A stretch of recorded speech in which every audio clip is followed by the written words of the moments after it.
A young woman collapses in a hospital, whispering the words, "I'm not clean anymore." But when the billionaire beside her pulls the cloth from her face, he goes pale. The scars, the bruises, everything he thought he'd fixed with his money are tied to him. Once she worked for him, then one lie destroyed her name and her life. Now she's back, broken, in a world that forgot her. But there's something he doesn't know. The tragedy that shattered her happened inside his charity, under his name. As guilt, faith, and buried secrets collide, two broken souls are forced to face the truth about forgiveness, redemption, and what it really means to be clean. Can a man who built empires rebuild a soul he helped break? Or will the truth destroy them both before grace can find them? Tell me in the comments where you're watching from right now, and if this story speaks to you, make sure you hit subscribe so you don't miss the next one. The fluorescent lights of Grady Memorial Hospital cast harsh shadows across the rain-slicked floor of the emergency room entrance. Outside, the Atlanta sky wept, sending sheets of cold rain against the glass doors. It was 11:15 at night when Sienna Washington stumbled through those doors, her bare feet leaving wet prints on the polished linoleum. Her dark curls hung in wet tangles around her face, and her dress, once a cheerful yellow, was now torn and muddied. The few people in the waiting room looked up, then quickly averted their eyes from her disheveled appearance. But Nurse Olivia Ramos, who had seen every kind of human suffering in her 15 years at Grady, moved toward her without hesitation. "Miss, do you need help?" Nurse Olivia's voice was gentle but firm as she approached Sienna, noting the way the young woman's arms wrapped protectively around herself. Sienna's lips trembled as she tried to speak. Her eyes, usually bright with the joy that had once made her gospel performances so captivating, were now dulled with fear and exhaustion. She began, but the words seemed stuck in her throat. At that moment, Dawson Cross stepped out of the elevator into the lobby. He had just finished checking on a patient whose medical bills his foundation was covering, another nameless face in the sea of people he helped from a distance. His perfectly tailored suit and commanding presence marked him as someone who didn't belong in this late-night emergency room scene. He was halfway to the exit when the commotion caught his attention. Something made him pause. Perhaps it was the way Sienna swayed on her feet, or maybe it was something deeper, a half-remembered fragment of recognition that tugged at his memory. "Mom, I need to get some information from you," Nurse Olivia was saying, already signaling for a wheelchair. "Can you tell me your name?"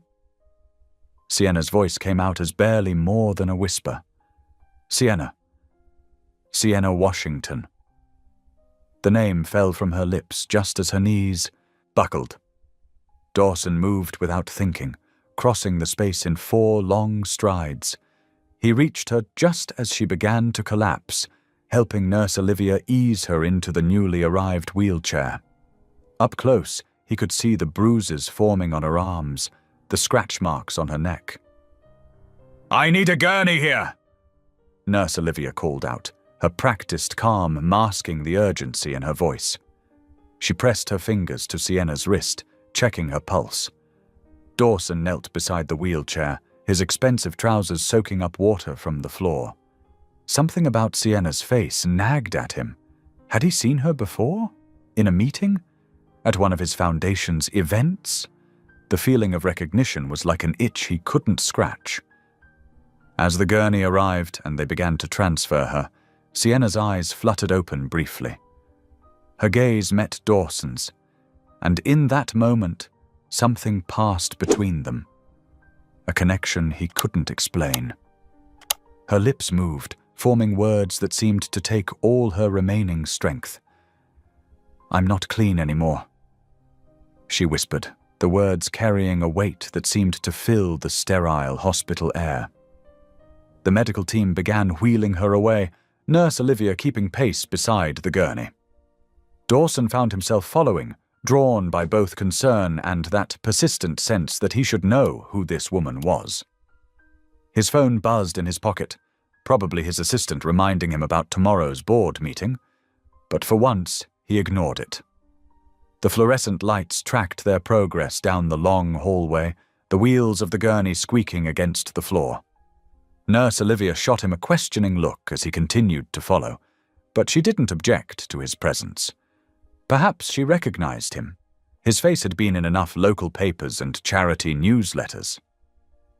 BP's low, one of the medical technicians reported as they rolled through a set of double doors. We need to get her stabilized. Dawson watched as they disappeared into a treatment room, leaving him standing in the hallway. He could see Nurse Olivia through the window, efficiently helping to transfer Sienna to an examination bed. The nurse's movements were practiced but gentle, her hands steady as she began to assess Sienna's injuries. He stood there longer than he should have, watching the medical team work. His driver would be waiting outside in the rain, and his phone had buzzed 3 more times, but he couldn't shake the feeling that this moment mattered, that somehow this rain-soaked woman was connected to him in a way he needed to understand. Through the window, he saw Sienna's hand fall limply to her side as the medical team worked around her. Her words echoed in his mind. "I'm not clean anymore." The raw pain in her voice had cut through all his carefully constructed barriers, reaching something in him he thought he'd buried years ago, after his wife's death. Finally, Nurse Olivia emerged from the room, pulling off her latex gloves. She gave him an appraising look, her dark eyes sharp with assessment. "Mr. Cross," she said, confirming that she did indeed recognize him. "She's stable, but she needs rest and privacy." The last word carried a gentle but firm suggestion that it was time for him to leave. "Of course," he said, straightening his suit jacket in a reflexive gesture. "But I'd appreciate it if you could keep me informed of her condition. My foundation might be able to help with any expenses." Nurse Olivia's expression softened slightly. "That's kind of you, Mr. Cross. But right now, what she needs most is time to heal." Dawson nodded, taking one last look through the window at Sienna's still form. The rain continued to drum against the hospital windows, creating a somber rhythm that matched his troubled thoughts. As he turned to leave, he pulled out his phone and sent a quick text to his assistant. "Need background check on Sienna Washington. Priority." He walked back through the quiet hospital corridors, his footsteps echoing off the walls. The late-night cleaning crew was at work, their machines humming as they polished the floors, erasing the wet footprints Sienna had left behind. But Dawson knew that some marks couldn't be so easily wiped away. Some stains, some memories, some connections persisted, demanding to be acknowledged. Outside, his driver held an umbrella over him as he slid into the back seat of his black luxury sedan. As they pulled away from the hospital, Dawson watched raindrops race down his window, each one carrying the reflection of the city lights. Somewhere in his mind, a memory was trying to surface, a connection to Sienna Washington that he couldn't quite grasp. But one thing was certain. This rain-soaked night had changed something, set something in motion that he couldn't yet understand. The car merged into the late-night traffic, its headlights cutting through the rain. Inside, Dawson sat in thoughtful silence, his usually ordered mind unsettled by the evening's events. The image of Sienna's haunted eyes stayed with him, along with her whispered words that seemed to carry the weight of a story he needed to hear. The first hints of dawn crept through Atlanta's rain-streaked windows, painting the hospital room in soft grays and blues. The steady beeping of monitors created a rhythm that matched Sienna's pulse, pulling her slowly back to consciousness. Her eyelids felt heavy, like they were weighed down with sand, but she forced them open. The antiseptic smell hit her first, that unmistakable hospital scent that made her stomach turn.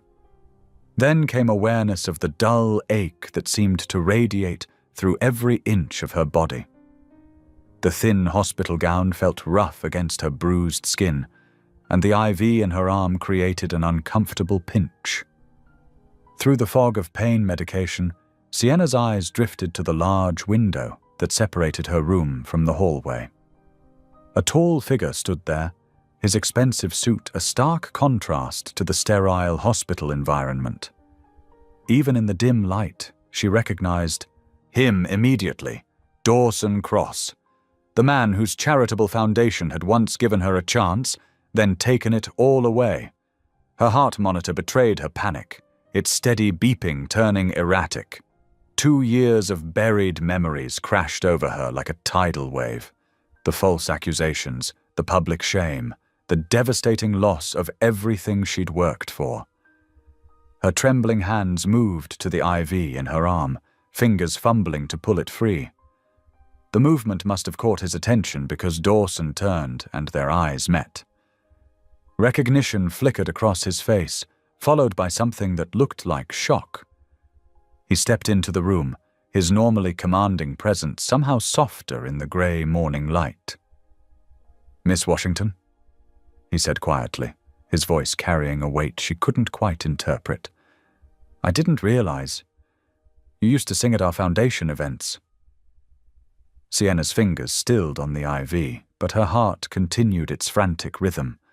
She remembered those events, remembered singing gospel songs that made his late wife smile, remembered feeling like she was finally using her gift for something meaningful, before it all fell apart.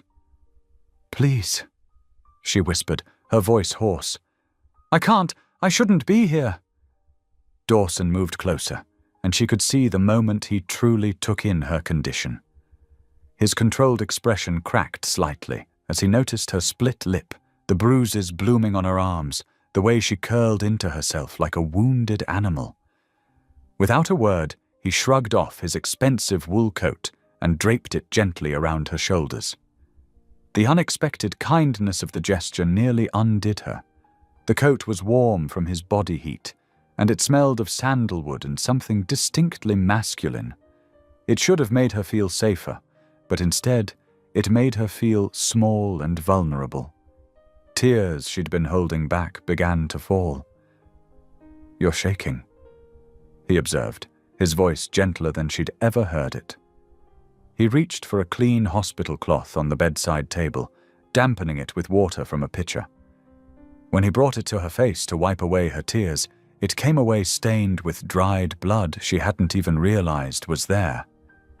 As he pulled back the cloth, his eyes fell to her arms. The marks there, some fresh, some older, told a story that made the color drain from his face. Finger-shaped bruises, defensive wounds, evidence of a struggle that no one should have to endure. A knock at the door preceded the entrance of Dr. Martinez, who carried a tablet and a concerned expression. "Ms. Washington," she said, her tone professional but kind. "I need to discuss your injuries and treatment plan." The doctor's eyes flickered to Dawson, silently questioning his presence, but Sienna found herself nodding. She couldn't explain why, but something in her needed him to hear this, needed him to know. "You were brought in with multiple contusions, a mild concussion, and signs of physical assault." Dr. Martinez began carefully. "The injuries appear to have occurred at or near the First Light Church shelter on Peachtree Street. Can you tell us what happened?" Sienna's fingers clutched Dawson's coat tighter around herself. "I've been volunteering there," she managed to say. "Singing for the evening services, helping serve meals. Last night, after everyone left." Her voice broke, and she couldn't continue. Dawson had gone very still. "First Light Church shelter?" he repeated, his voice strained. "That's one of our foundation's primary funding recipients." The weight of this revelation seemed to crush him. He sank into the chair beside her bed, running a hand over his face. The man who always seemed so in control now looked shaken to his core. "I'm not clean anymore," Sienna whispered, the words spilling out before she could stop them. They were different this time, not just about what had happened last night, but about everything. About feeling stained by false accusations, by lost dreams, by violence she didn't deserve. Dr. Martinez stepped closer, her voice firm but compassionate. Ms. Washington, what happened to you is not your fault. You need time to heal, both physically and emotionally. We have counselors who can help. But Sienna had curled further into herself, pulling Dawson's coat around her like armor. The morning light had grown stronger now, highlighting the stark white of the hospital walls and the dark circles under her eyes. The monitor continued its steady beeping, marking time in a world that had shifted irreversibly for both her and the man sitting beside her bed. Through her tears, she could see Dawson's hands gripping the arms of his chair, his knuckles white with tension. The guilt that radiated from him was almost palpable. Guilt for not knowing what was happening in his own foundation's shelter. Guilt for the past accusations that had sent her life spiraling. Guilt for the broken woman before him who had once filled his wife's final days with song. The room fell into silence except for the persistent beep of monitors and Sienna's quiet sobs. Outside, Atlanta was waking up to a new day, but inside this hospital room, time seemed suspended in a moment of shared pain and recognition, a moment that would change both their lives in ways neither could yet imagine. The morning sun struggled through Atlanta's lingering clouds as Dawson paced the hospital corridor.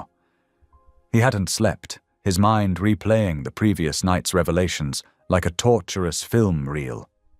His normally pristine suit was wrinkled from spending the night in the waiting room chair, and dark circles shadowed his eyes.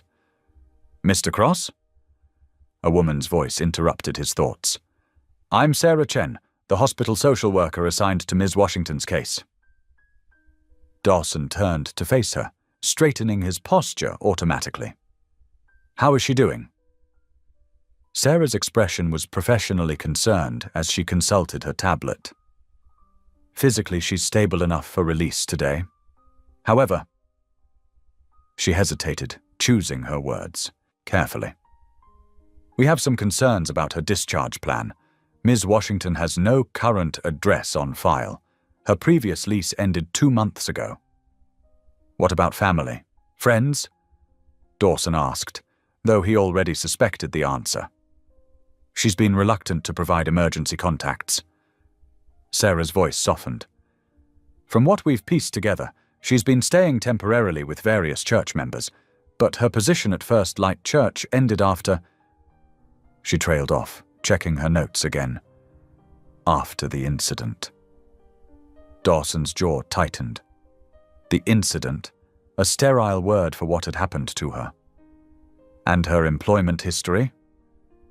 Sarah shook her head. "There's a troubling pattern.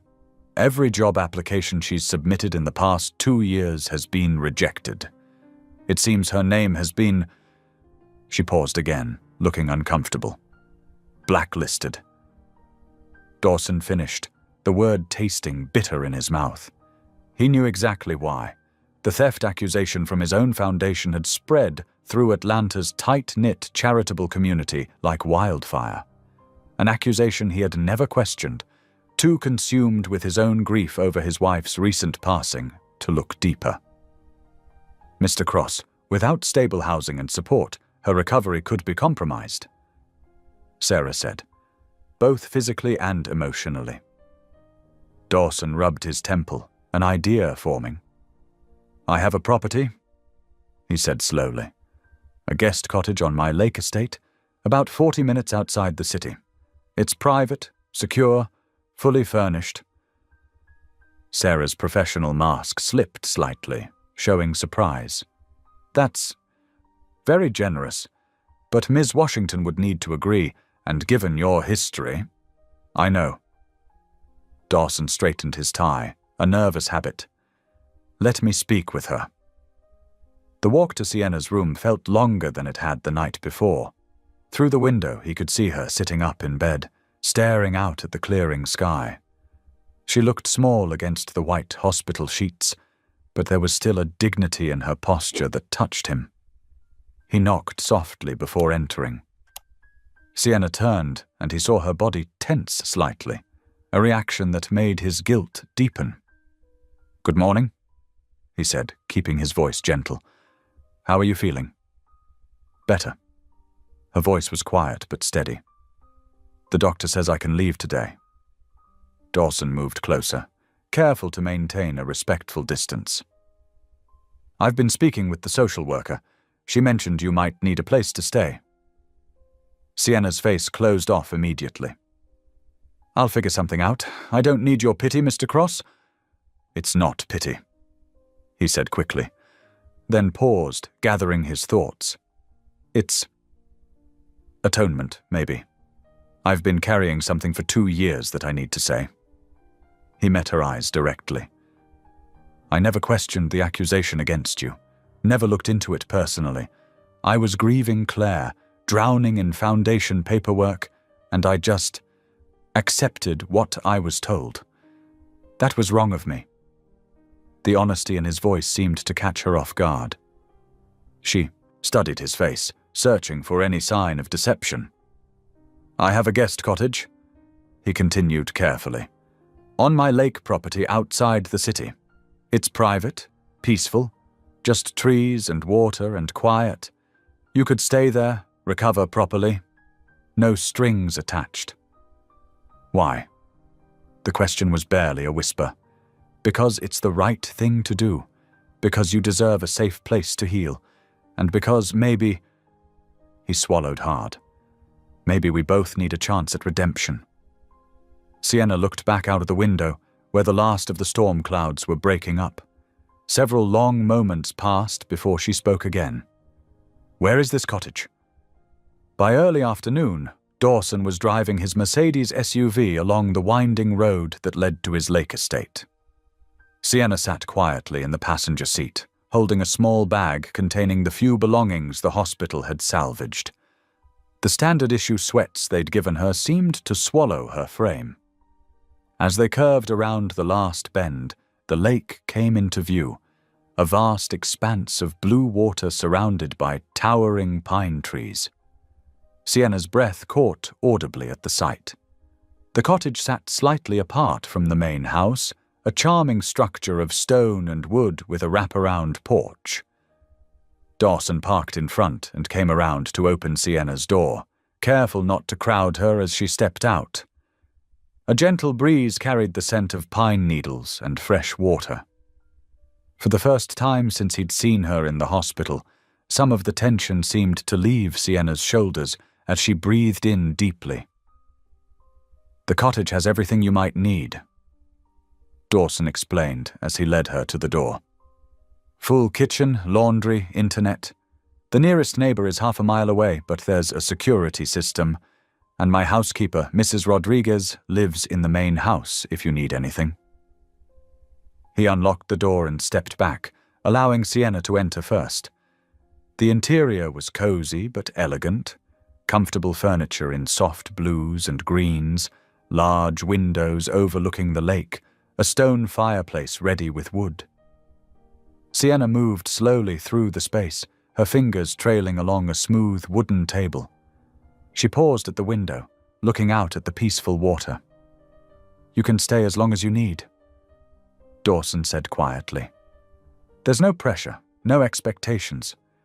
Just peace and quiet to heal." She turned to face him, and for a moment he saw a glimmer of something in her eyes. Not quite hope, but perhaps its precursor. The afternoon sun streaming through the windows caught the tears threatening to spill over. "Thank you," she whispered, and in those 2 words, Dawson heard both gratitude and uncertainty. The voice of someone who had learned the hard way that kindness often came with hidden costs. But as he watched her gaze return to the calm lake waters, he saw the smallest hint of relaxation in her posture, a barely perceptible lowering of the guards she'd built so high. Standing there in the warm light of the cottage, surrounded by the scent of pine and the gentle lapping of waves against the shore. It felt like perhaps they had both taken the first step on a path toward something like healing. The lake house settled into a quiet rhythm over the next 48 hours.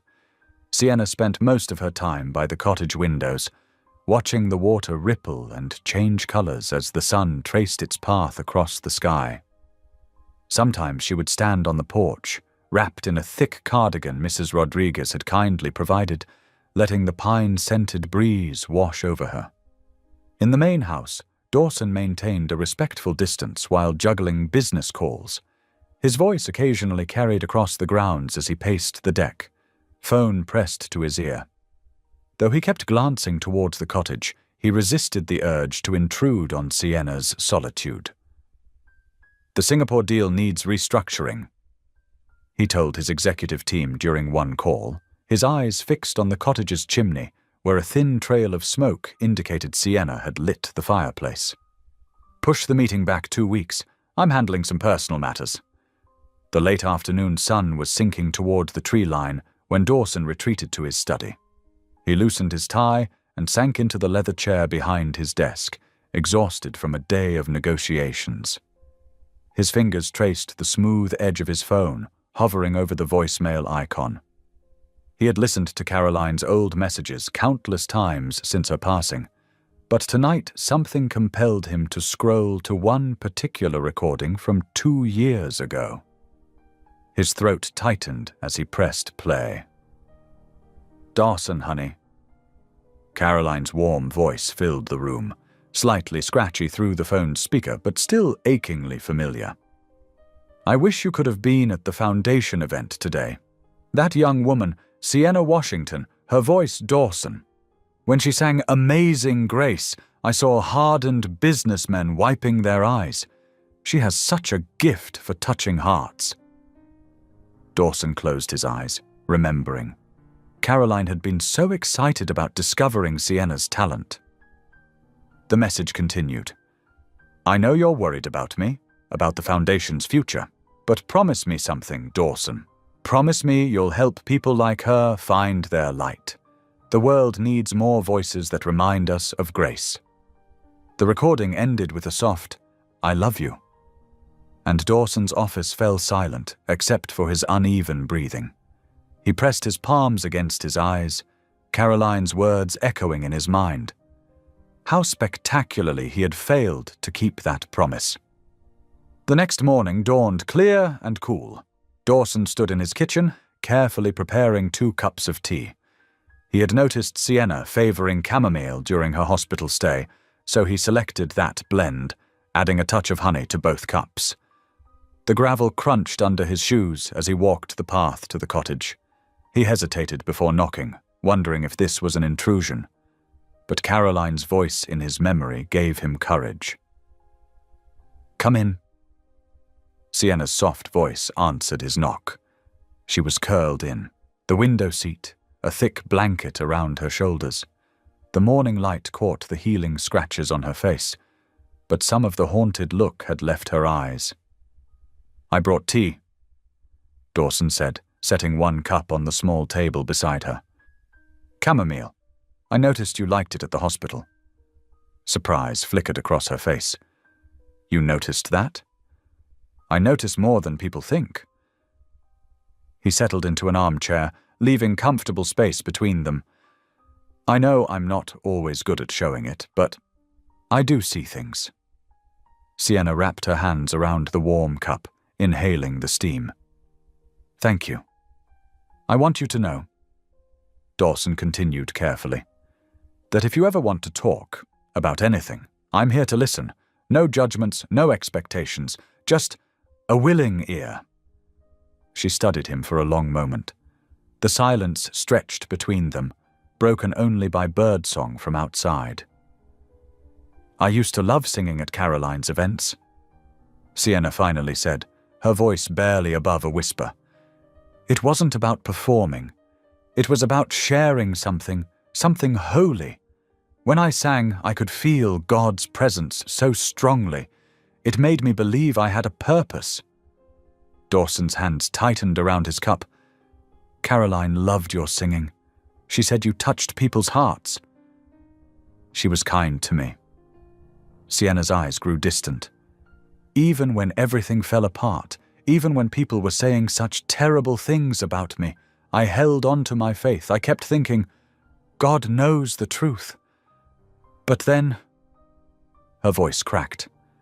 Then the doors just kept closing. No one would hire me. The church, they asked me to step down from the choir. My reputation was ruined, and I started wondering if maybe God had turned away too. I'm so sorry, Dawson said, the words feeling wholly inadequate.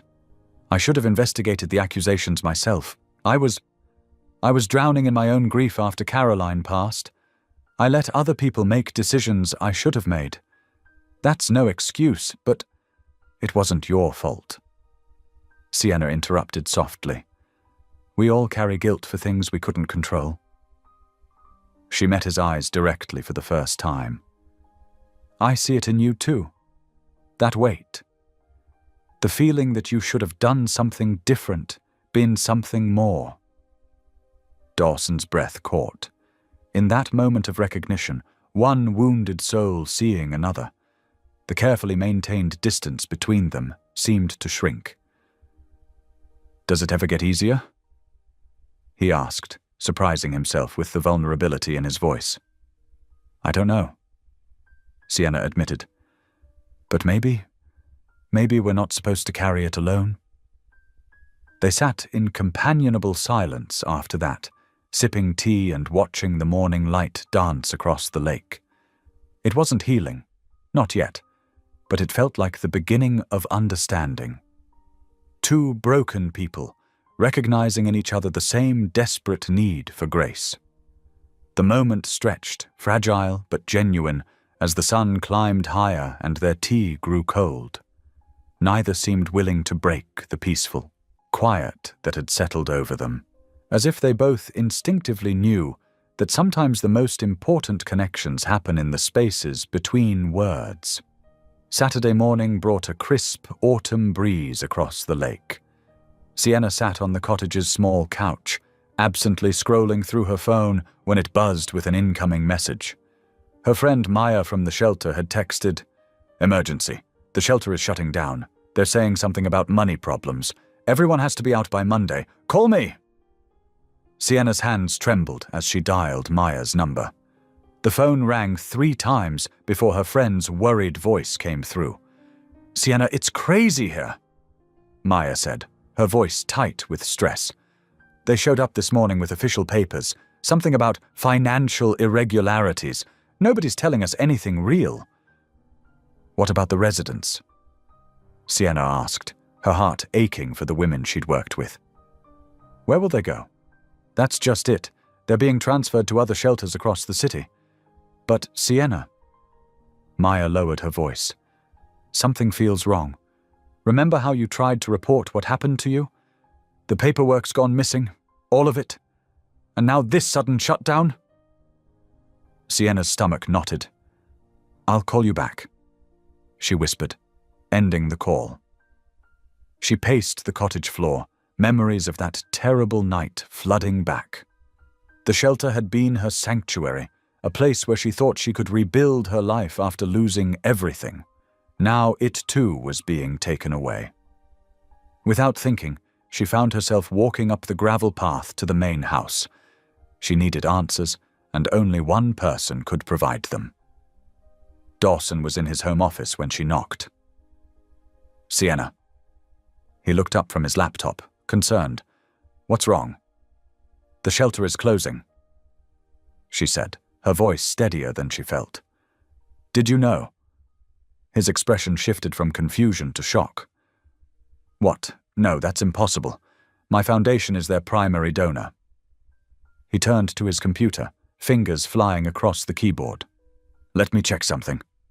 Sienna watched as his face grew increasingly pale. "What is it?" "This doesn't make sense," he muttered, opening file after file. "These numbers, they don't add up. The Foundation's quarterly reports show regular payments, but the shelter's receiving accounts—" He sat back, running a hand through his hair. Someone's been diverting the funds.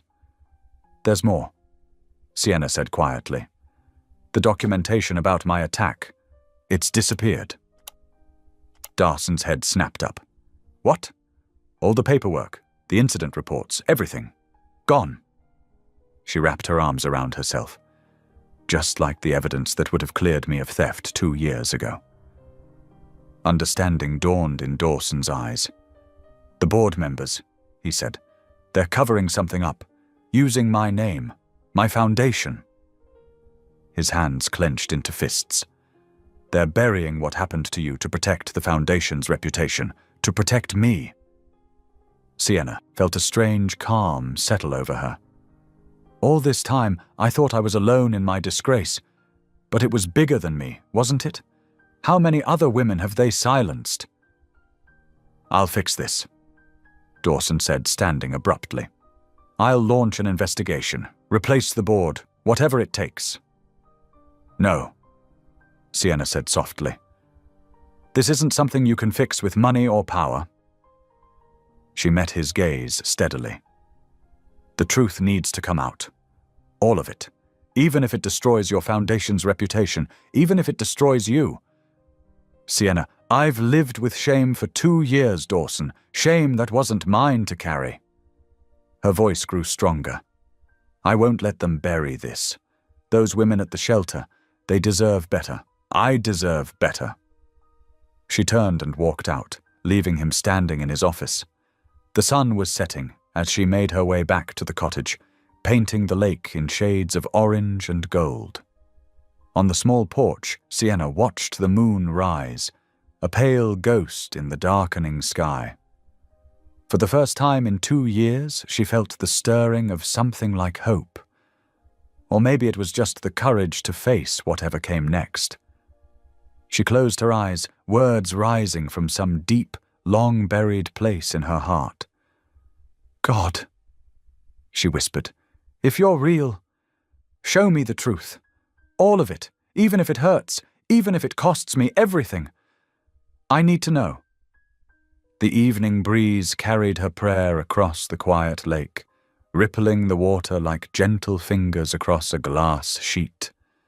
Stars began to appear, one by one, in the deepening twilight, as Sienna stood witness to her own resurrection. Her phone buzzed again in her pocket. Probably Maya with more news, but she let it ring. For now, this moment of clarity was enough. The truth would come, in its own time, with its own consequences. And for the first time in years, Sienna was ready to face it. The moon climbed higher, casting silver light across the water. Sienna remained on the porch, her prayer still echoing in the night air, waiting for whatever dawn would bring. The morning sun cast long shadows through the cottage windows as Dawson balanced a tray of breakfast. Fresh coffee steam curled into the crisp air, mingling with the scent of warm blueberry muffins and scrambled eggs. He'd gotten up early to prepare it himself, something he hadn't done since Caroline was alive. His footsteps crunched on the gravel path as he approached the cottage. When he knocked, there was a shuffling inside before Sienna opened the door. Her eyes were tired, like she hadn't slept much. And behind her he could see an open suitcase on the bed. You're leaving? The words came out before he could stop them. The tray suddenly felt heavy in his hands. Sienna stepped back, allowing him inside. I can't stay here, Mr. Cross. Not with everything that's happening. Please, call me Dawson. He set the tray down on the small table by the window. And I understand why you'd want to leave, but I'm asking you to wait. She shook her head, folding, a sweater with trembling hands. I appreciate everything you've done, but I need to face this my way.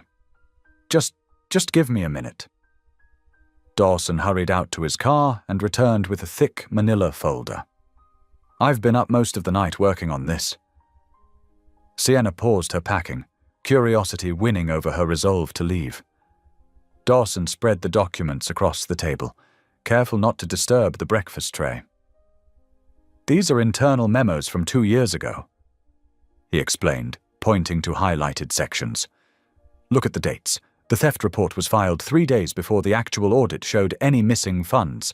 And here, he pulled out another paper. The signature authorizing your termination doesn't match other documents from that board member. Sienna sank into a chair, her fingers tracing the words that had destroyed her life. You're reopening the case? I've already started. I've hired an independent investigator and a forensic accountant. Dawson sat across from her, his voice earnest. Give me 1 week, Sienna. That's all I'm asking. Let me try to make this right. She stared at the steaming coffee cup before her, watching her reflection ripple in the dark liquid. 1 week, she finally said. But I'm not hiding anymore. Relief flooded Dawson's face. Thank you. He gestured to the breakfast. It's probably getting cold. They ate in comfortable silence, the morning light growing stronger. Later that day, Dawson drove Sienna to her first physical therapy session. The bruises were fading, but her muscles still ached from that night at the shelter. I used to love driving with the windows down, Sienna said suddenly as they cruised along the lakeside road, singing at the top of my lungs. Dawson glanced at her. Carolyn used to talk about your voice, said it could make angels jealous. A shadow crossed Sienna's face. I haven't sung since everything happened. Feels like it belongs to someone else now, someone clean. The physical therapy session was difficult. Dawson waited in the car, answering emails but constantly checking his phone for messages from his investigator. When Sienna emerged, looking tired but determined, he suggested they take the long way back. Over the next few days, a routine developed. Dawson would bring breakfast, they'd talk over coffee, and then he'd drive her to therapy. Sometimes they'd stop at a small diner for lunch, where conversations gradually grew deeper. After Caroline died, Dawson admitted one afternoon over soup and sandwiches, I thought if I just worked harder, gave more money, built bigger buildings, it would somehow make up for not being there enough when she was sick. The foundation became more about numbers than people. Sienna studied him across the table. Grief makes us do strange things. When I lost my music, I lost my way of talking to God. That evening they walked along the lake shore, their footsteps synchronized in the soft sand. The setting sun painted the water in shades of amber and rose. You know, Dawson said softly, watching a flock of geese glide overhead. I've been thinking about what you said about feeling unclean. He paused, choosing his words carefully. Your voice was never the sin, Sienna. It was the gift. Still is. Sienna stopped walking, her eyes filling with tears. She turned to face the water, but Dawson caught a glimpse of something he hadn't seen before. A smile, small but real, like the first star appearing in the evening sky. They stood there in companionable silence, watching the sun sink below the horizon. The lake breeze carried the scent of pine and possibility, and for the first time in years, both felt the weight of their guilt beginning to lift. Maybe, Sienna whispered, more to herself than to Dawson. Maybe some gifts can't be taken away. They just wait for us to be ready again. The smile remained on her face, fragile but genuine, as they walked back to the cottage. Behind them, their footprints in the sand told the story of two broken people walking toward healing, one step at a time. The day ended with the promise of more conversations to come, more truths to uncover, and perhaps, in time, more songs to sing. The morning sunlight streamed through the cottage windows as Sienna wiped down the kitchen counter. 3 days had passed since their lakeside walk, and the peaceful routine had begun to feel almost normal. As she moved to dust the windowsill, an old hymn surfaced in her memory. Amazing Grace. Without thinking, she began to hum softly, the familiar melody flowing naturally as she worked. Outside on the garden path, Dawson paused mid-step, coffee cups in hand. The gentle humming drifted through the screen door, stopping him in his tracks. He hadn't heard music from Sienna since that terrible day 2 years ago. Standing quietly, he listened as the notes gained confidence, her humming growing slightly stronger. When she turned and saw him in the doorway, the music stopped abruptly. "I'm sorry," she said, dropping her cleaning cloth. "I didn't realize. Please don't stop," Dawson said quickly, setting the coffee cups down. "It's been too long since these walls heard any music." Sienna shook her head, wrapping her arms around herself. It was nothing." "It wasn't nothing," Dawson said softly. "It was beautiful." He hesitated, then added, "You know, there's a piano in the main house. Caroline's piano. Nobody's touched it since." He cleared his throat. "Would you consider playing? Maybe this evening?" The fear flickered across Sienna's face, but something else showed there too. Longing. "I don't know if I can." "Just one song," Dawson suggested. "Whatever you feel comfortable with. No pressure." Throughout the day, Sienna's mind kept returning to the piano. After dinner, Dawson led her to the main house's music room. The grand piano stood by floor-to-ceiling windows, its polished surface reflecting the last rays of sunset. Sienna's fingers trembled as she touched the keys. "Take your time," Dawson said, settling into an armchair nearby. Sienna sat at the bench, running her hands lightly over the ivory keys. The familiar position brought back memories of choir practices, church services, Caroline's foundation events, days when music flowed freely from her soul. She began with a simple chord, then another.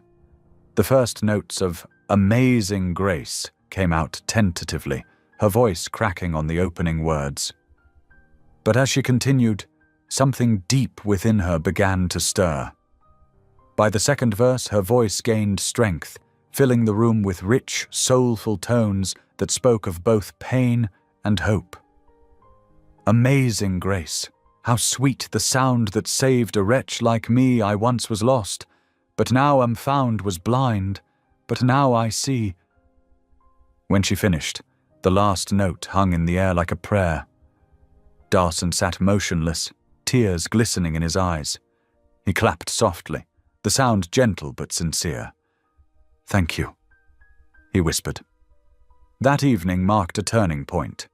The next day, Sienna found herself drawn back to the piano.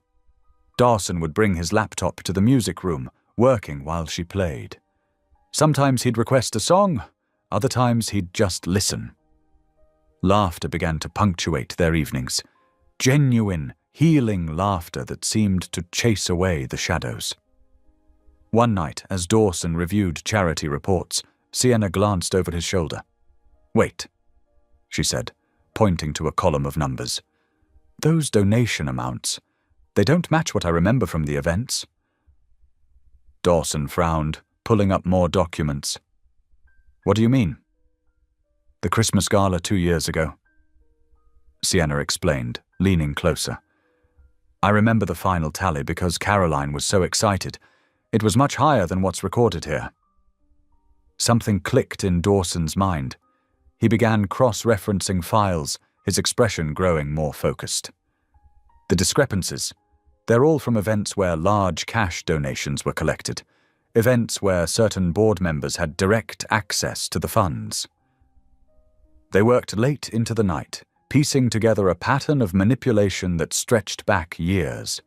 Sienna's memory of the events, combined with Dawson's access to the records, finally revealed the truth they'd been seeking.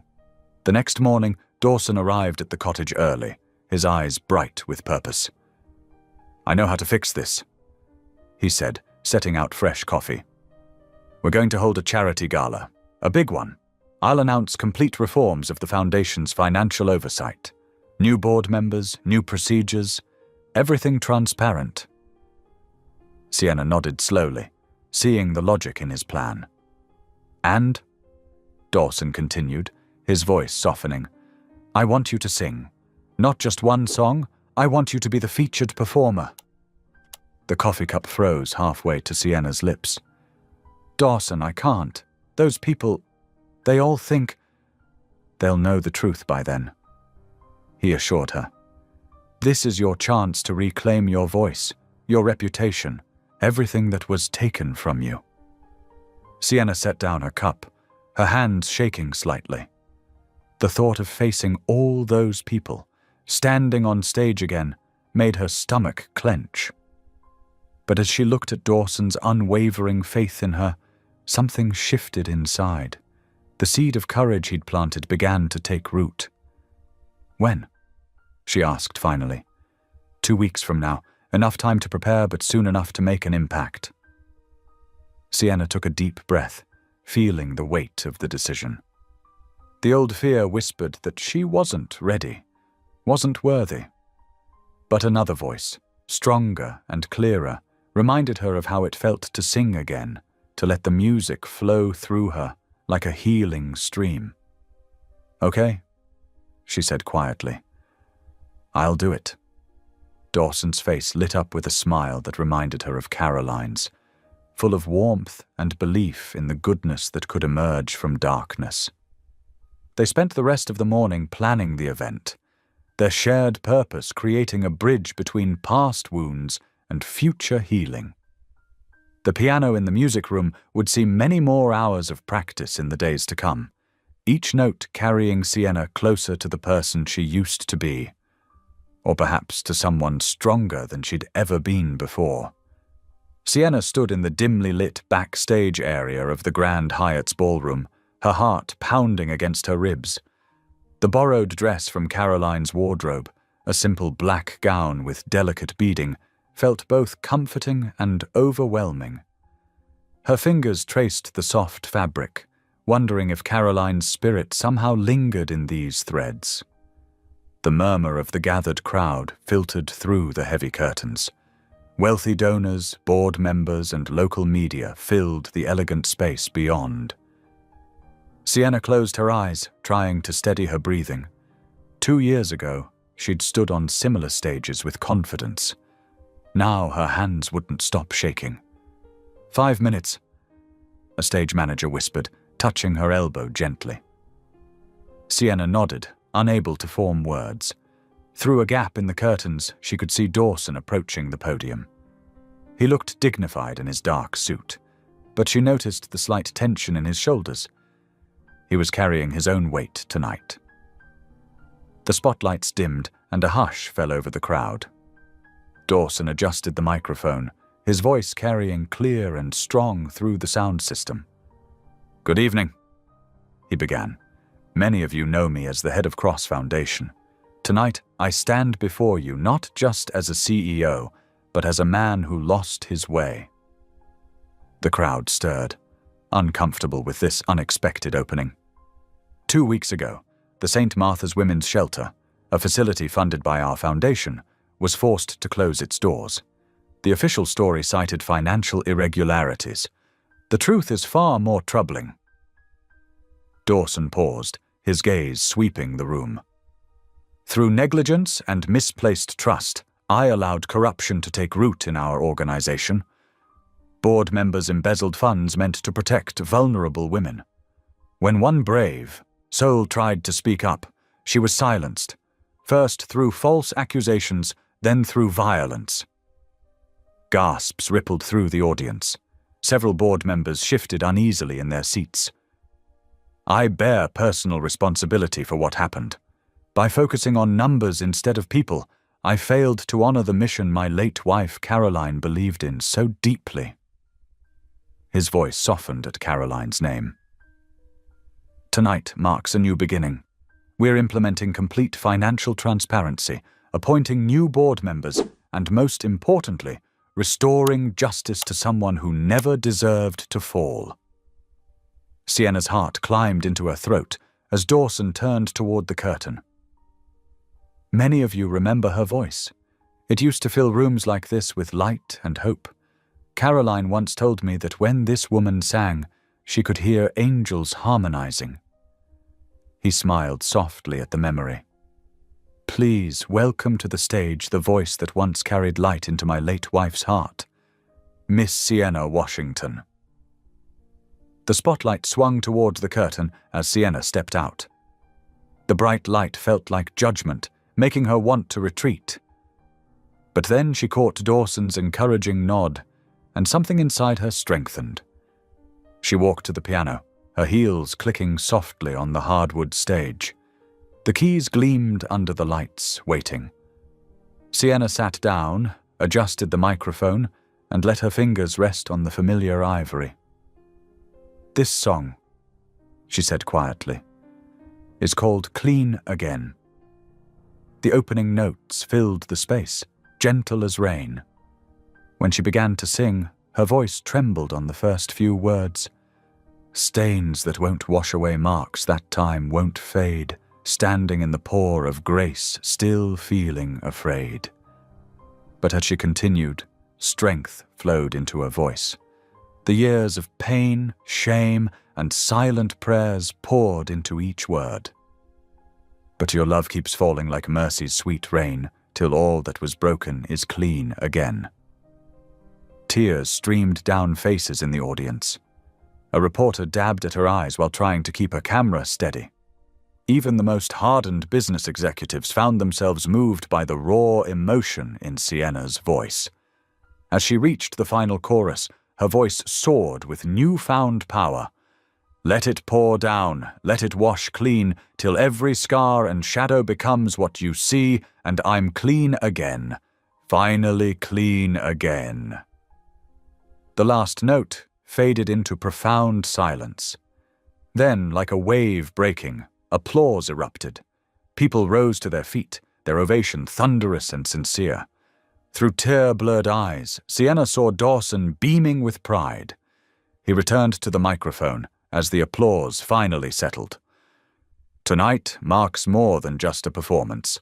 I'm honored to announce that Sienna Washington will be taking the position of Executive Director for our new Women's Restoration Foundation. Her experience, compassion, and strength make her the perfect choice to lead this vital new initiative. More applause followed, along with congratulatory smiles from the audience. Sienna felt light-headed with joy and disbelief. After 2 years of closed doors and whispered accusations, here was restoration she never thought possible. The formal portion of the evening wound down, giving way to mingling and celebration. Well-wishers surrounded Sienna, offering congratulations and support.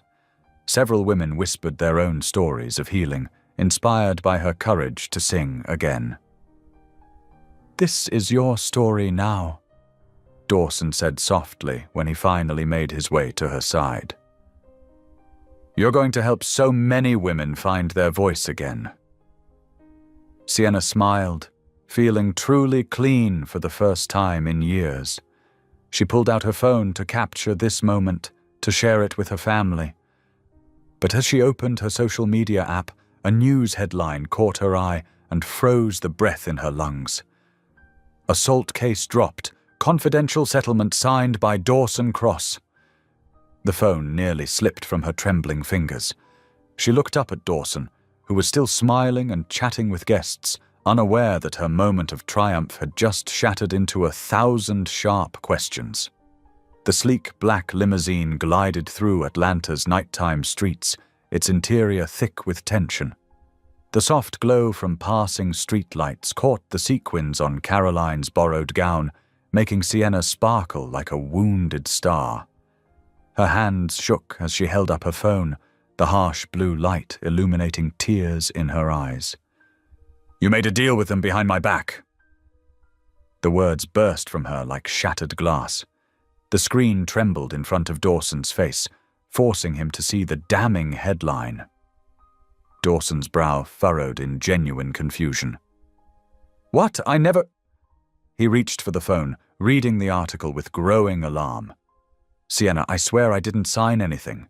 This is the first I'm hearing about it. Stop lying. Her voice cracked with raw pain. I trusted you.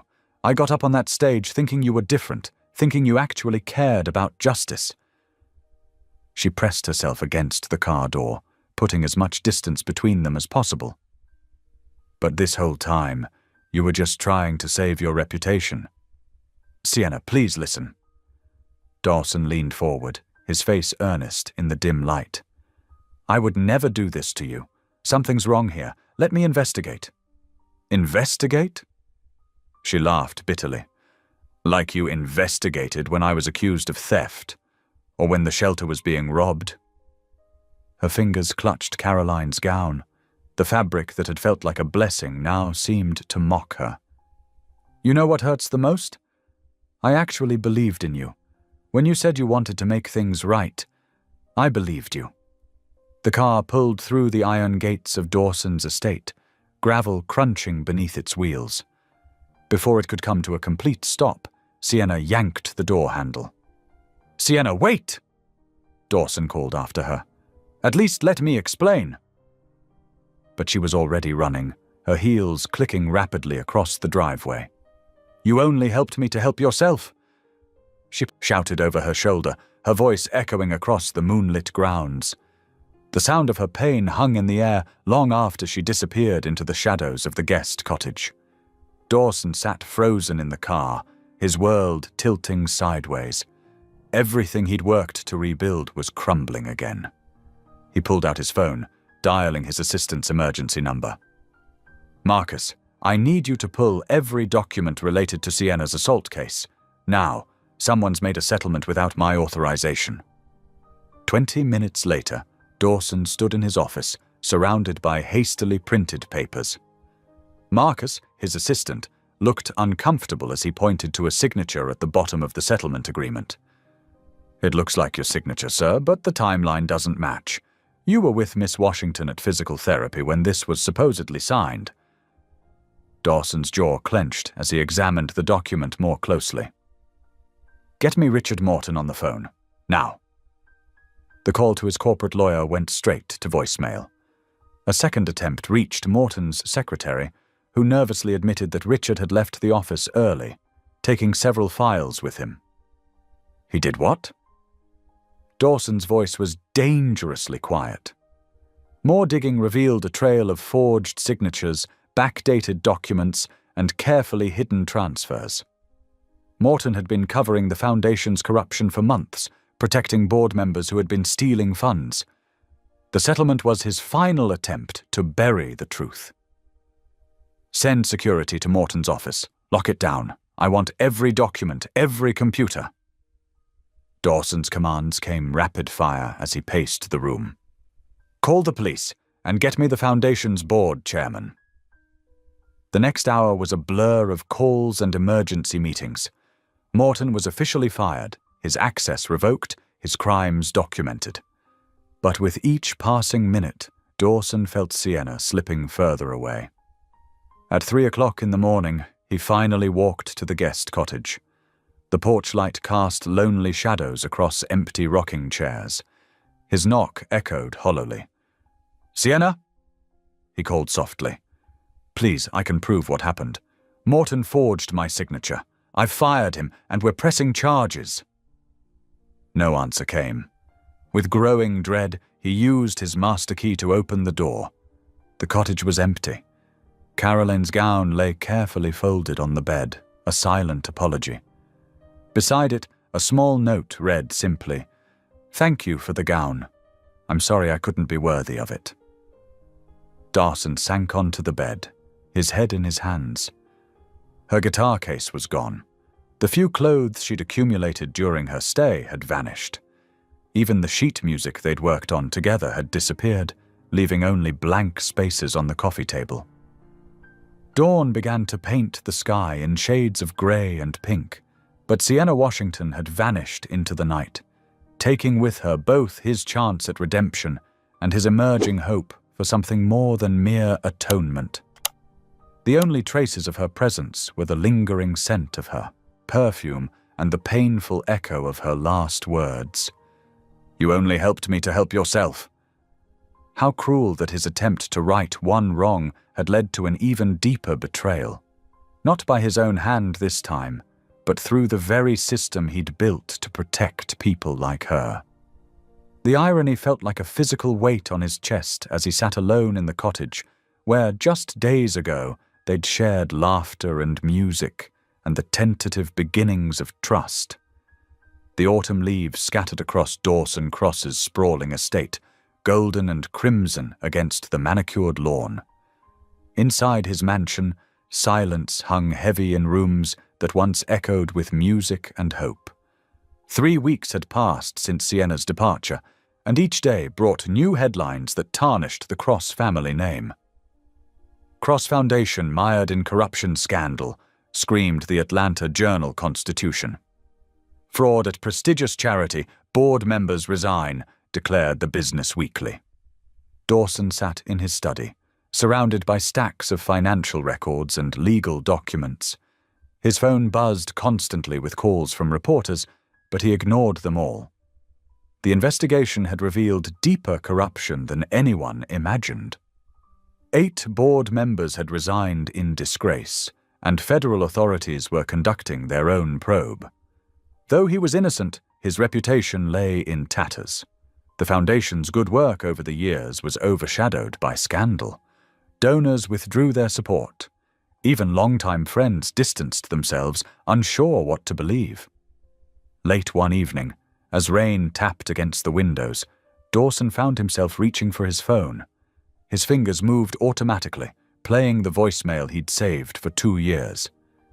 Caroline's voice filled the room, weak but determined. "Darling, I just heard Sienna sing at the shelter again. Such a pure voice, like an angel's. Promise me, Dawson, help people like her find their light. That's what this foundation should be about. Not just writing checks, but lifting spirits." He closed his eyes, letting the familiar words wash over him. "I love you." Caroline's message ended. "Don't forget what matters most." The irony wasn't lost on him. He'd tried to help Sienna, only to have everything fall apart. But as he sat there in the growing darkness, something shifted in his perspective. This wasn't about salvaging his reputation or proving his innocence. It was about making things right, truly right, for people like Sienna who had been hurt by the system he'd created. Across town, in a neighborhood where paint peeled from buildings and security bars covered windows, Sienna Washington unlocked the door to her rented room. The space was tiny, barely big enough for a bed, a chair, and her guitar case, but it was all she could afford on her meager earnings from the community center. She'd found work there 2 weeks ago, teaching basic music classes to children and seniors. The pay was minimal, but something about those eager faces helped ease her pain. When tiny voices joined her in singing "This Little Light of Mine," or elderly hands clapped along to old spirituals, she felt fragments of her old self returning. Each evening, after the classes ended, Sienna would sit in her room with her journal. Though anger and hurt still churned inside her, she found herself writing prayers for Dawson. Sometimes they were just a few words. "Lord, give him peace." Other times, pages flowed with her confused emotions. "I don't understand, God." She wrote one night, "Why did you let me trust again, only to have it broken? But even now, I can't hate him. Help me understand."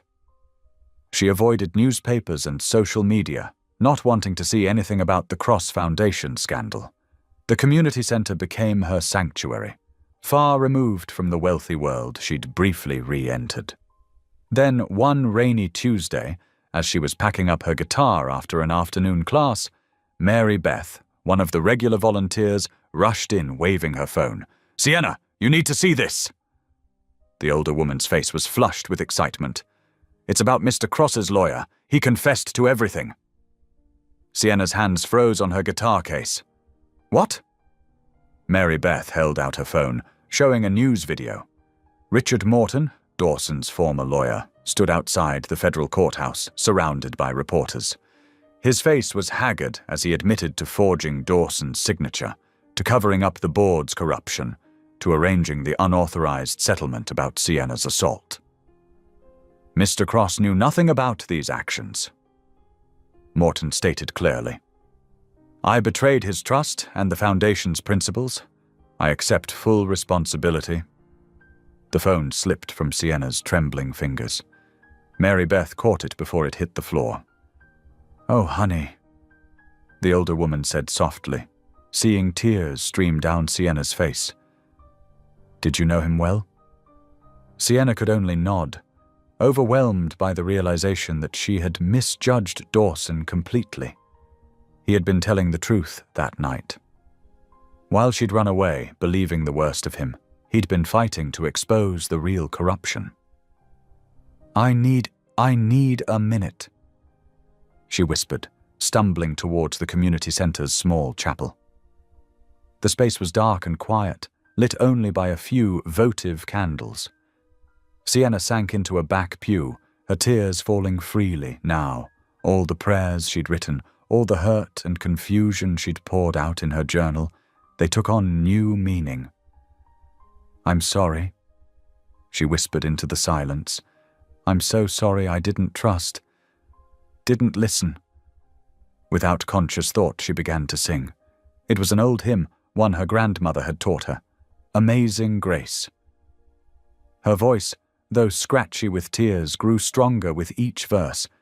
She sang about being lost and found, about grace teaching hearts to fear and fears relieved.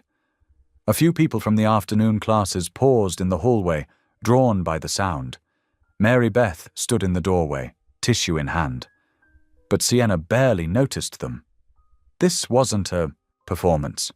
It was a prayer, a confession, an offering of her broken trust to be mended. When the final note faded, she remained seated, feeling both emptied and filled. It was the first time she'd sung in public since the gala, and somehow it felt like coming home, not to a place, but to herself. Later that night, in her small room, Sienna opened her journal again. But instead of prayers, she began to write a letter. Dear Dawson, I saw the news today. I know now that you were innocent, that you tried to tell me that night, and I wouldn't listen. My hurt and fear made me doubt you when you had done nothing but try to help. I don't know if you can forgive me for running away, for adding to your burden during this difficult time. But I want you to know that I'm praying for you, and I'm sorry. She stopped writing, tears blurring the words. Outside her window, a streetlight flickered, and somewhere in the distance, a church bell chimed the hour. In that moment, Sienna realized that true healing wasn't just about being made clean again. It was about learning to trust again, even after being broken. It was about offering forgiveness, even when it hurt. She turned back to her journal, adding one final line. The light you tried to help me find? Maybe it was inside us both all along, just waiting for grace to clear away the shadows. The autumn morning dawned clear and crisp as Dawson sat in his study, staring at his phone. After weeks of respecting Sienna's silence, he'd finally reached out to Pastor Marcus, who ran the church where she used to sing. The conversation had been brief but revelatory. She's been helping at the East Side Community Center, Marcus had told him. Leading a women's choir. Those ladies, many of them have stories like hers. They needed someone who understood, who could help them find their voice again. Now Dawson drove his Mercedes through unfamiliar streets, the gleaming luxury car looking out of place among the worn buildings and faded storefronts. The community center was a modest brick structure with peeling paint and a hand-painted sign announcing, "All are welcome here." He parked across the street, his heart pounding as he reached into his briefcase. The folded cloth he pulled out was white now, carefully laundered, but he could still remember the stark crimson stains from that first night at the hospital. He'd kept it all these weeks, a reminder of his failure and his promise. As he approached the building, voices drifted through the open windows.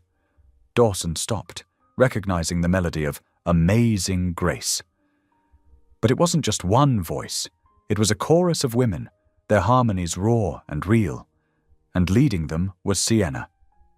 He slipped quietly through the front door, following the music to a large room filled with wooden chairs. About 20 women of various ages sat in a loose circle, their faces lifted as they sang. Sienna stood in the center, her hands moving gently to guide them. Her voice was different now, not the polished performance he remembered from foundation events. This was softer, steadier, carrying an authenticity that brought tears to his eyes.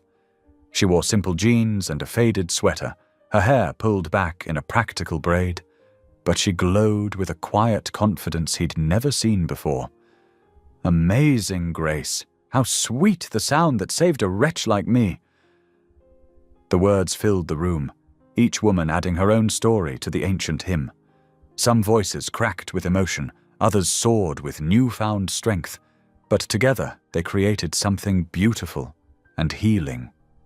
Dawson stayed at the back, partially hidden by a support column. He watched as Sienna moved among the singers, touching a shoulder here, offering an encouraging smile there.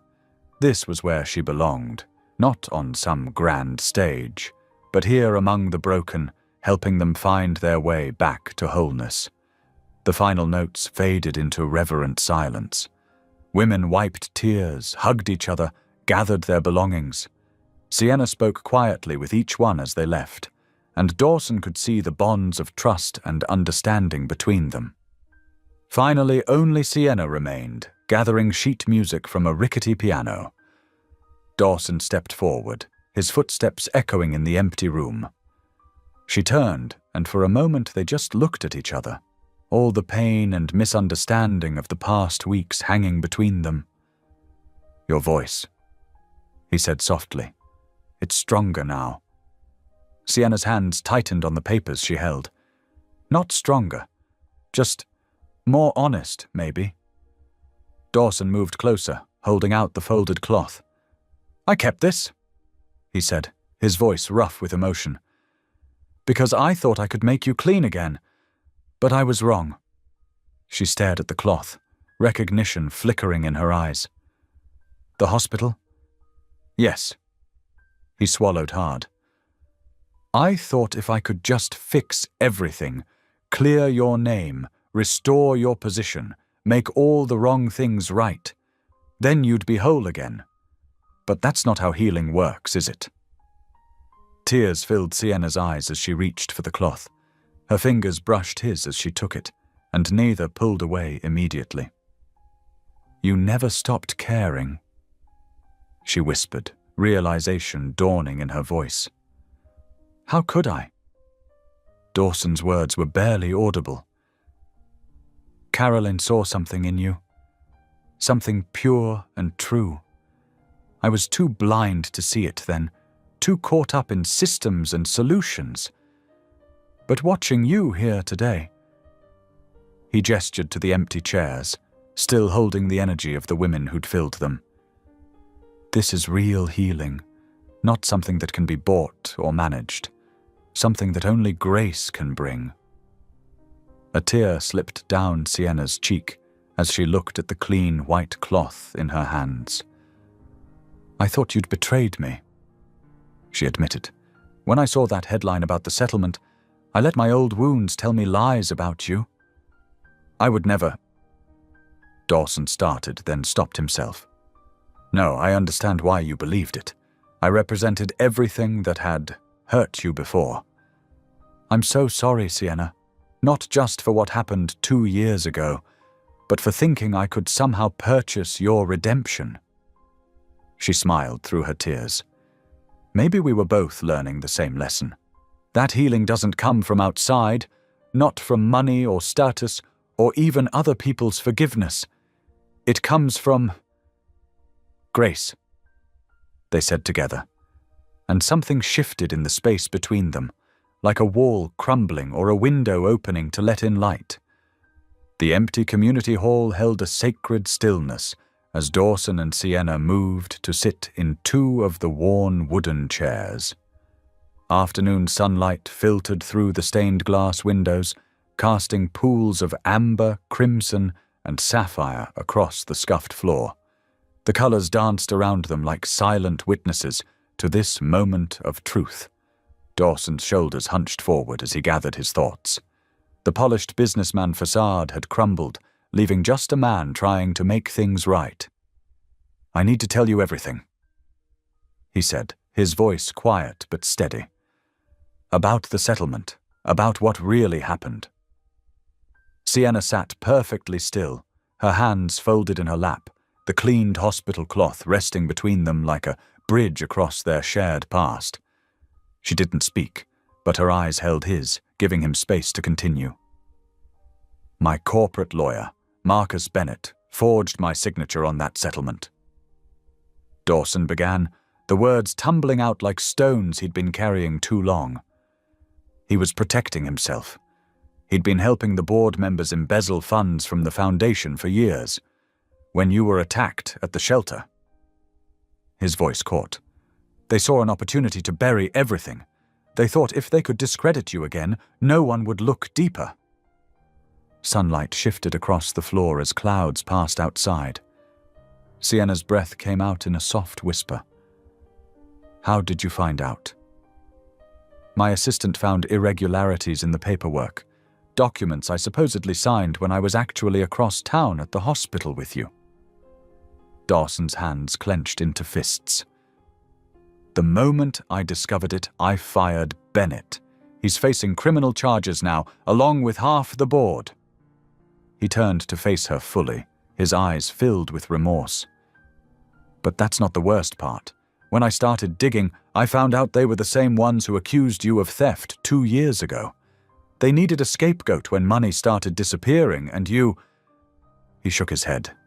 "You were an easy target. Young, trusting, no powerful connections to protect you." Sienna closed her eyes, absorbing this truth she'd suspected but never known for certain. "All this time," she murmured, "I thought I must have done something wrong, that maybe I'd missed some sign, made some mistake." "No," Dawson said firmly. "The mistake was mine. I was so caught up in running the foundation like a business that I forgot its heart. Caroline." His voice softened at his late wife's name. "She always said charity without love is just accounting. I didn't understand what she meant until now." A shaft of colored light fell across Sienna's face as she opened her eyes again. "Tell me about her," she said gently. "About Caroline. I only knew her from the events, but she always made me feel seen." Dawson's face softened with memory. "She had this gift for seeing past people's surfaces. When she was dying, she made me promise to help people find their light." He gave a bitter laugh. "I thought that meant throwing money at problems, building bigger programs, more impressive facilities. But that's not what she meant at all."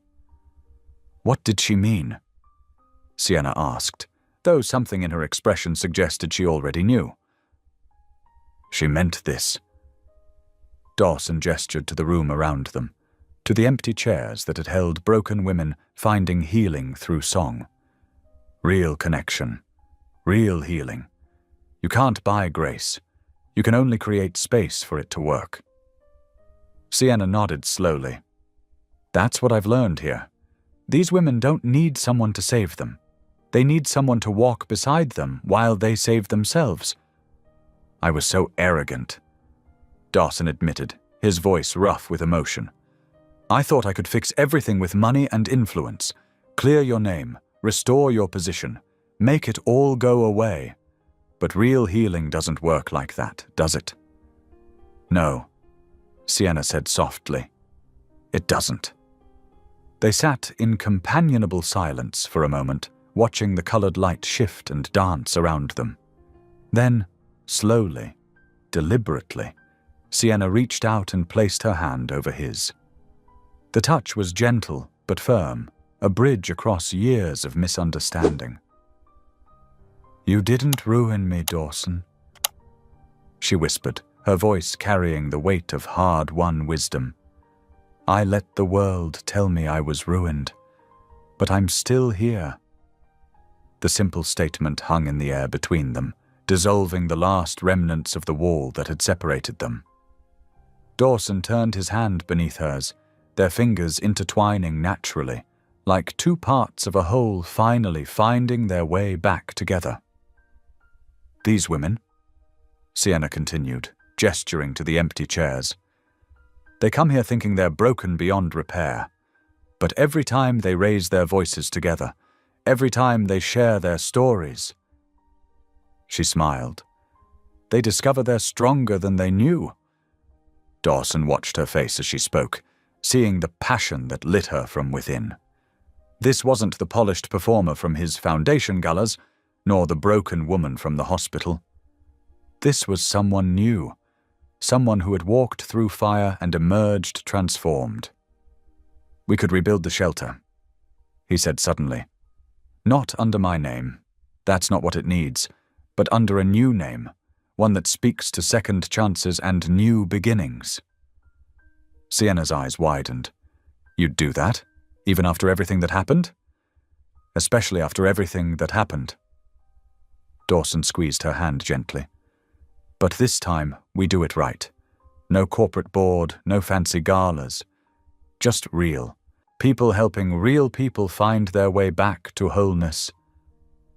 The sunlight seemed to brighten around them as Sienna nodded slowly. A place where grace can work, she said softly, echoing his earlier words. A place where voices can be found again. Dawson added, thinking of the powerful harmony he'd witnessed earlier. They sat together in the growing quiet, their joined hands a testament to the healing power of truth and forgiveness. Through the stained glass windows, the afternoon light painted them in colors of hope, amber for new beginnings, crimson for restored passion, sapphire for the depth of understanding they'd finally reached. In that moment, both understood that their journey wasn't about fixing what was broken, but about creating space for something new to grow from the ashes of the old. It wasn't about erasing the past, but about transforming it into something beautiful and true. The late summer breeze carried the scent of fresh paint through the open windows of what would soon become the House of Grace. Dawson Cross stood in the doorway of the former warehouse, watching as volunteers scrubbed windows and assembled donated furniture. The deed to his downtown office building had been signed over just 3 weeks ago, and already the transformation was remarkable.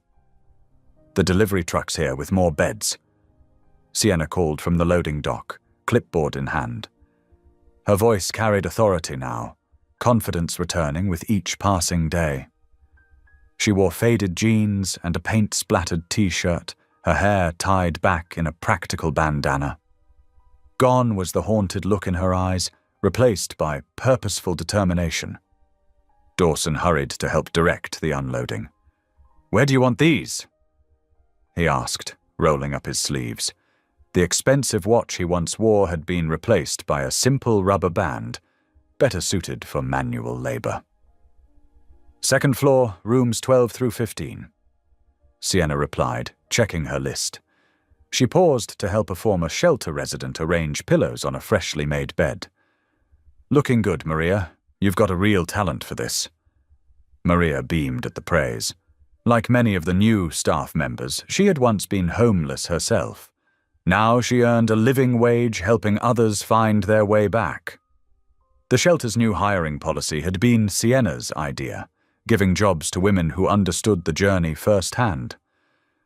"Remember when this place was just empty concrete?" Dawson mused as they carried boxes upstairs.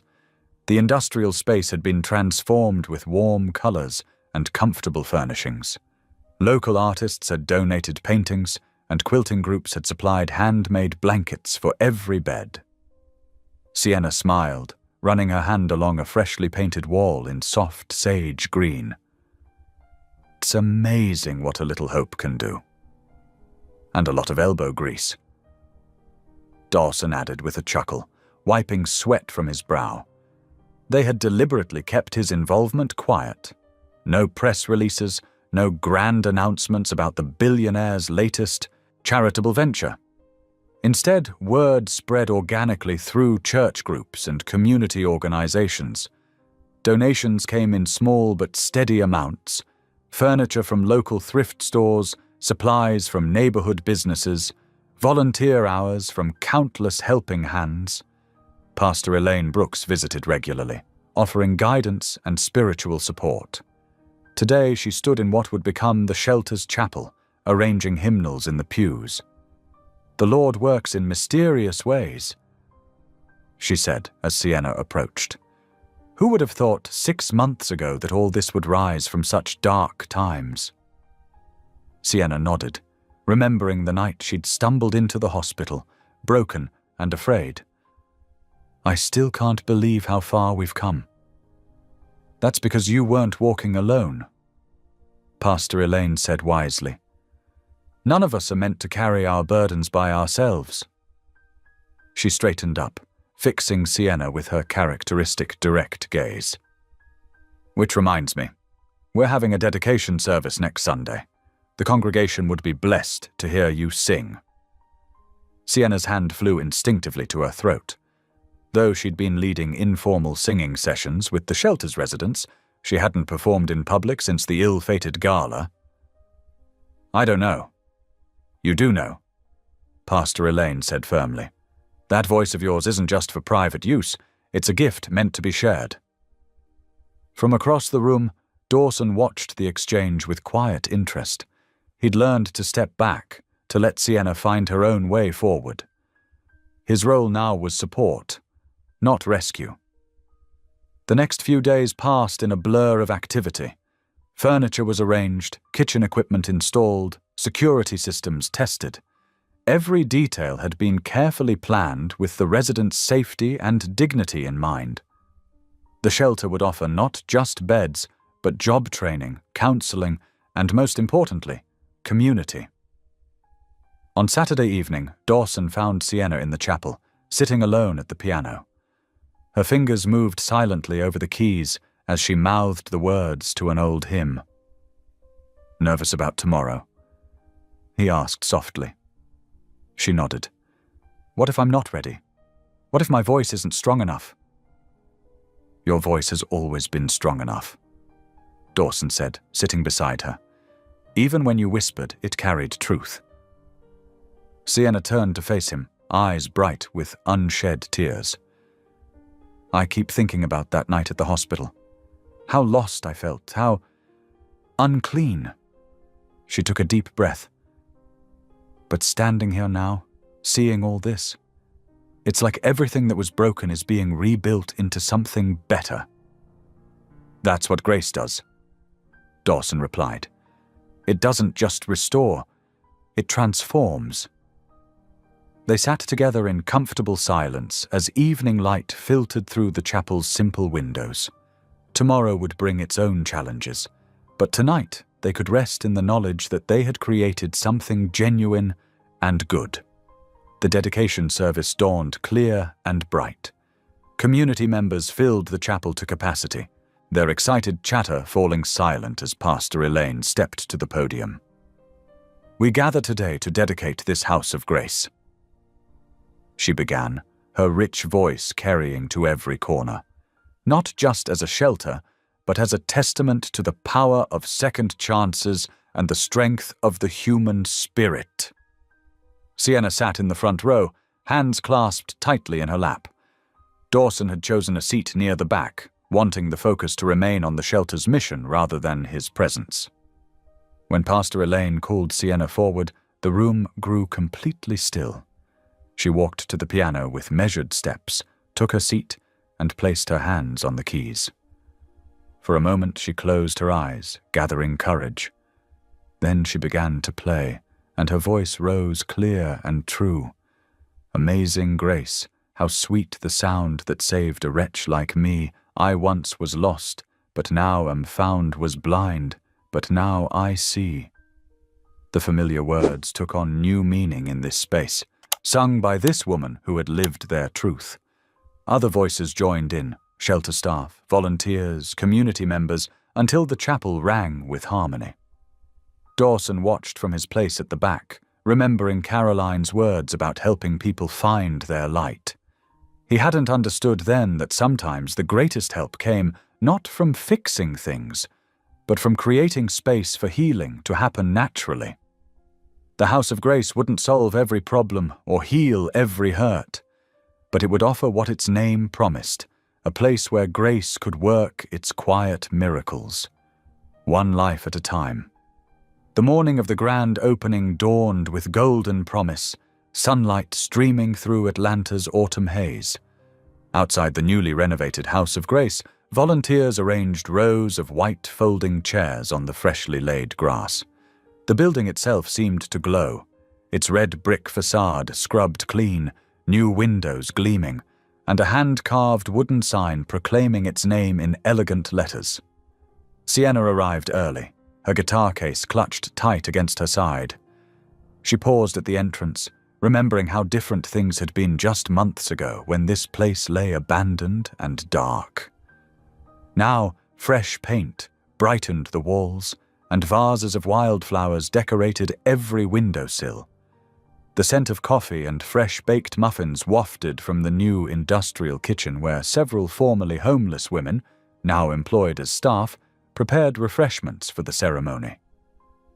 "Everything looks perfect," came a quiet voice behind her.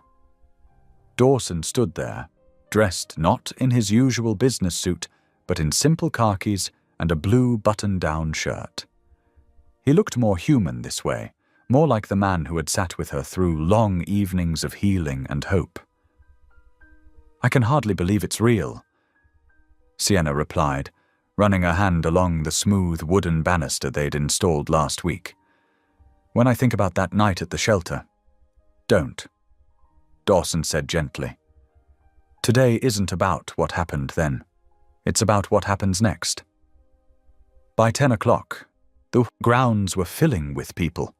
Local news vans lined the street, their reporters setting up cameras and microphones. Community leaders mingled with shelter volunteers, while curious neighbors gathered at the edges of the crowd. Pastor Elaine moved through the gathering, greeting everyone with warm handshakes and genuine smiles. Inside the shelter's new chapel, Sienna sat alone at the piano, her fingers trembling slightly as she reviewed the sheet music for Unfinished, the song she'd written during those quiet weeks of healing at Dawson's cottage. The lyrics lay bare every wound, every struggle, but also every step toward redemption. She hadn't let anyone hear it yet, not even Dawson. A knock at the door startled her. 5 minutes, called one of the volunteers. Sienna closed her eyes and whispered a prayer. "Lord, let this be more than just a song. Let it be healing for someone else, too." The chapel filled quickly. Dawson chose a spot near the middle of the crowd, wanting neither to hide nor to draw attention to himself. He watched as Sienna made her way to the microphone, noticed how she stood straighter now, her shoulders back, head high. Gone was the haunted look that had shadowed her eyes for so long. Pastor Elaine opened the ceremony with a prayer, then spoke about the shelter's mission. "This place," she said, gesturing to the walls around them, "is more than brick and mortar. It's a testament to the power of second chances, to the truth that no one is beyond redemption." When it was time for Sienna to sing, a hush fell over the room. She adjusted the microphone, took a deep breath, and began to play. The opening notes filled the chapel, clear and strong. "Broken pieces on the floor, trying to make sense of what came before, thought my story was already told, but grace keeps writing more." Her voice, rich with emotion, carried every ounce of her journey. In the crowd, people began to weep quietly, recognizing their own struggles in her words. "I'm unfinished, still being made, every scar a mark of grace, through the darkness, through the pain. Love is writing my unfinished tale." Dawson felt tears rolling down his cheeks as memories flooded back. Sienna collapsed in the hospital hallway, her whispered words about being unclean, the long nights of healing at the cottage. Now here she stood, transformed not by his wealth or power, but by something far more profound. The second verse spoke of shame transformed to strength, of wounds becoming wisdom. Sienna's voice soared to the rafters, no longer trembling but triumphant. Standing in the light at last, no more hiding from my past, every broken road that led me here, making peace with who I am, held by grace's gentle hands, finding beauty in the unfinished years. As she sang the final chorus, other voices began joining in, tentatively at first, then with growing confidence. The harmony swelled, filling every corner of the chapel with hope. When the last note faded, there was a moment of complete silence. Then, as if moved by a single impulse, the audience rose to their feet. The applause was thunderous, echoing off the walls and seeming to shake the very foundation of the building. Camera flashes sparkled through tears as reporters captured the moment. Sienna stood at the microphone, her own tears flowing freely now.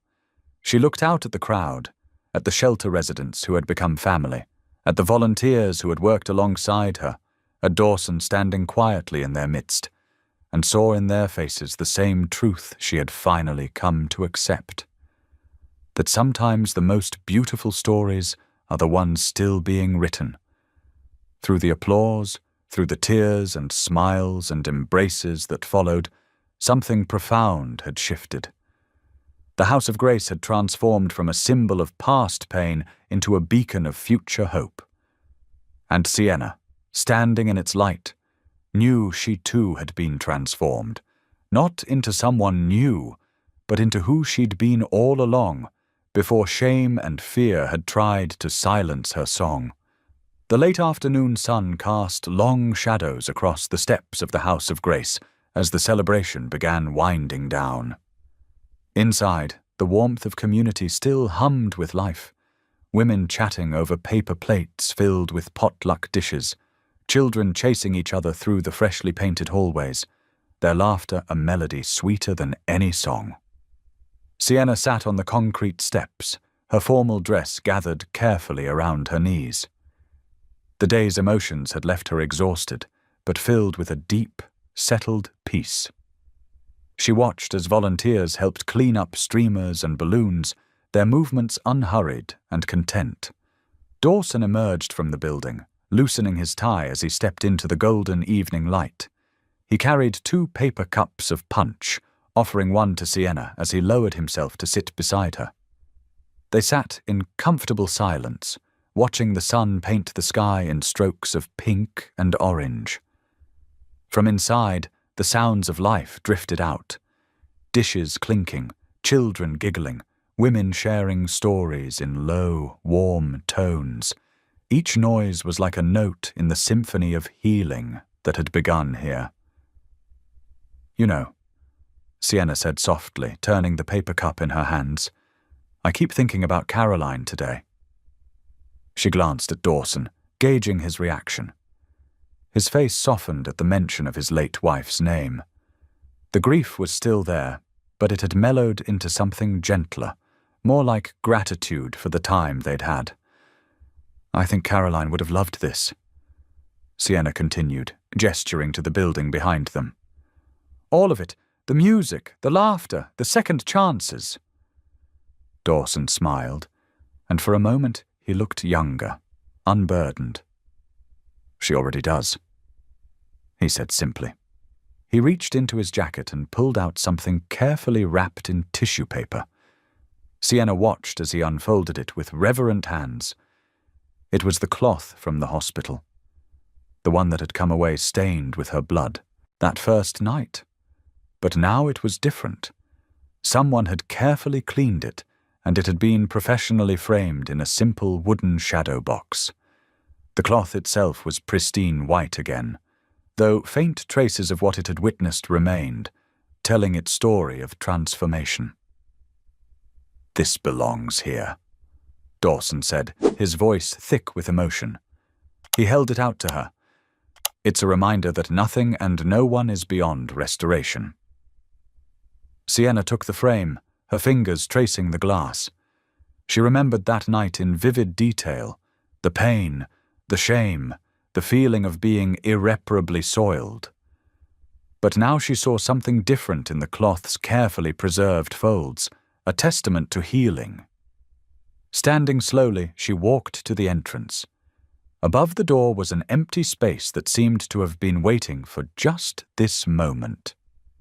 With Dawson's help, she hung the frame carefully, positioning it so the last rays of sunlight caught the white fabric, making it glow. No one who walks through these doors will ever be called unclean again, Sienna declared softly, her voice carrying the weight of promise. They stepped back to look at it together. The frame caught the light perfectly, transforming what had once been a symbol of shame into a beacon of hope. Below it, the shelter's new name, House of Grace, seemed to take on deeper meaning. As twilight deepened into dusk, the first stars began to appear. A cool breeze carried the scent of blooming jasmine from the newly planted garden. Sienna found herself humming the melody of Unfinished, the song still fresh in her heart. Dawson listened for a moment, then surprised her by joining in. His voice was decidedly off-key, but his smile was genuine and warm. Sienna couldn't help but laugh, not at him, but with him, and the sound of their shared joy echoed off the building's walls, mixing with the evening air. Inside, someone started playing the piano, another resident finding her voice again. Children's footsteps pattered down hallways that had been designed not just for safety, but for joy. Women's voices lifted in conversation, and occasional bursts of laughter, each sound a testament to lives being rebuilt. The frame above the door caught the last rays of sunlight, sending prisms of color dancing across the entrance. What had once been stained was now transformed, just like the lives that would find sanctuary here. It stood as a quiet reminder that grace, once found, never truly leaves. It simply flows outward, touching other lives, creating ripples of healing that extend far beyond what anyone could imagine. As night settled fully around them, the shelter's windows glowed with warm light, each one a promise of safety and new beginnings. The laughter of children and women continued to spill out into the evening air, creating a symphony of hope restored.